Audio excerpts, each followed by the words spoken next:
Hey YouTube, how's it going? Ruthless Wolfus here, and today I am going to play, well, I don't know, it's like an experience called The Raven. So I'm going to get into my Oculus Rift, and we are going to look at The Raven. Ah, hello.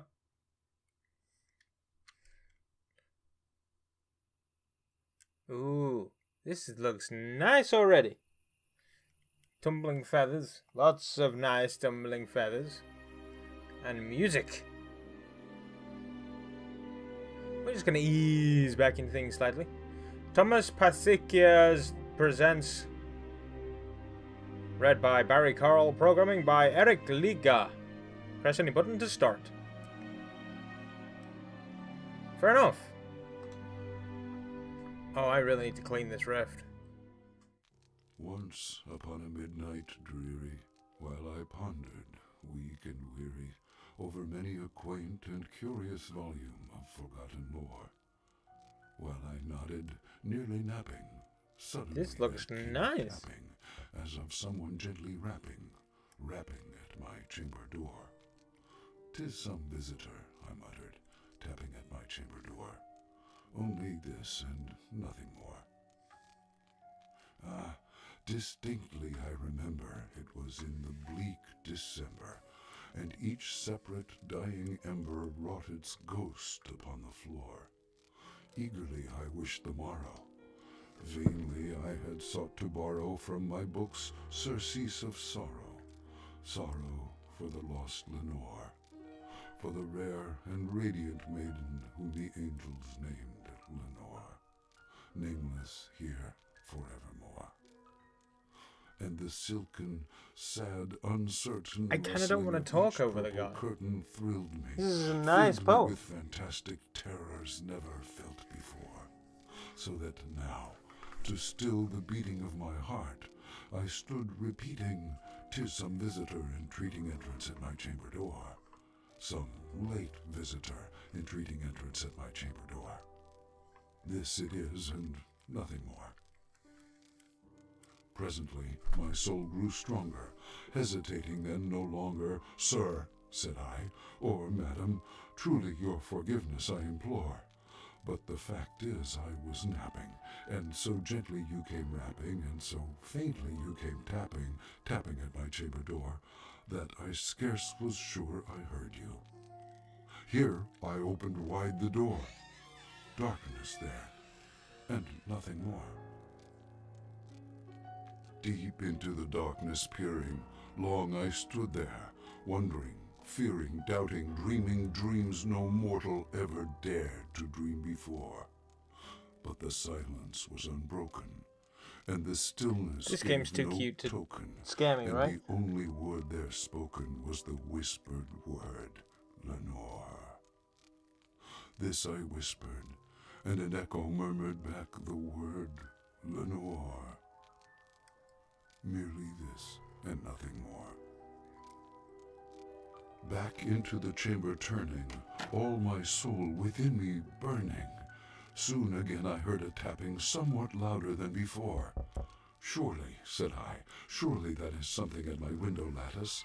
Let me see then what thereat is, and this mystery explore. Let my heart be still a moment, and this mystery explore. 'Tis the wind and nothing more." Yeah, sure. Open here I flung the shutter, when with many a flirt and flutter in there stepped a stately raven of the saintly days of yore.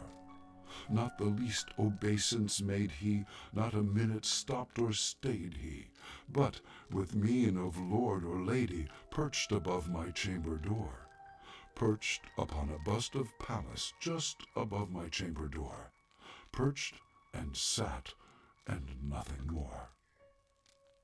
Then this ebony bird beguiling my sad fancy into smiling, by the grave and stern decorum of the countenance it wore. "Though thy crest be shorn and just wanna shaven, listen. thou," I said, "art sure no craven, ghastly, grim, and ancient raven wandering from the nightly shore. Tell me what thy lordly name is on the night's Plutonian shore." Quoth the raven, "Nevermore."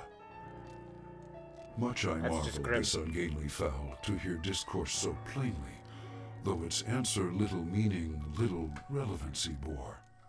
For we cannot help agreeing that no living human being ever yet was blessed with seeing bird above his chamber door, bird or beast upon the sculptured bust above his chamber door, with such name as Nevermore.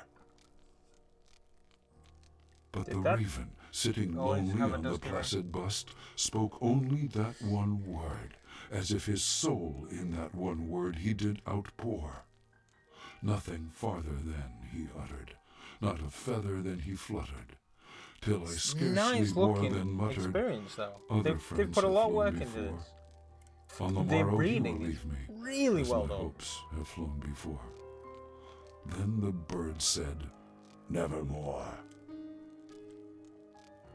Startled at the stillness broken by reply so aptly spoken, doubtless, said I, what it utters is its only stock and store, caught from some unhappy master whom unmerciful disaster followed fast and followed faster, till his songs one burden bore, till the dirges of his hope that melancholy burden bore, of nevermore. But the raven, still beguiling all my fancy into smiling, straight I wheeled a cushioned seat in front of bird and bust and a door. Then upon the velvet sinking, I betook myself to linking fancy unto fancy, thinking what this ominous bird of yore, what this grim, ungainly, ghastly, gaunt, and ominous bird of yore meant in croaking, Nevermore. This I sat engaged in guessing, but no syllable expressing to the fowl whose fiery eyes now burned into my bosom's core. This and more I sat divining, with my head at ease reclining on the cushion's velvet lining that the lamplight gloated o'er. But whose velvet violet lining with the lamplight gloating o'er? She shall press, nevermore. Then, methought, the air grew denser, perfumed from an unseen censer swung by seraphim, whose footfalls tinkled on the tufted floor.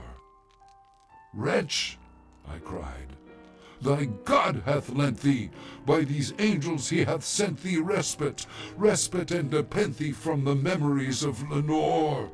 Quaff, oh quaff this kind nepenthe, and forget this lost Lenore.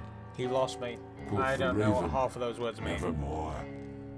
Shut up, bird. Prophet, said I, thing of evil. Prophet still, if bird or devil, whether tempter sent, or whether tempest tossed thee here ashore, desolate yet all undaunted, on this desert land enchanted, on this home by horror haunted, tell me truly, I implore, is there balm in Gilead? Tell me, I implore. Quoth the raven, Nevermore. Called it. Prophet, said I, thing of evil, prophet still, if bird or devil, by that heaven that bends above us, by the God we both adore, tell this soul with sorrow laden, if within that distant Aidenn it shall clasp a sainted maiden whom the angels name Lenore. Clasp a rare and radiant maiden whom the angels name Lenore. Quoth the raven, Nevermore. Be that word our sign of parting, bird or fiend, I shrieked, upstarting. Get thee back into the tempest and the night's Plutonian shore. Leave no black plume as a token of that lie thy soul hath spoken. Leave my loneliness unbroken. Quit the bust above my door. Take thy beak from out my heart, and take thy form from off my door. Quoth the raven, Nevermore. I mean, the word shore rhymes never with flitting, this. still is sitting on the pallid bust of Pallas just above my chamber door. And his eyes have all the seeming of a demon that is dreaming. And the lamplight o'er him streaming throws his shadow on the floor. And my soul, from out that shadow that lies floating on the floor shall be lifted nevermore.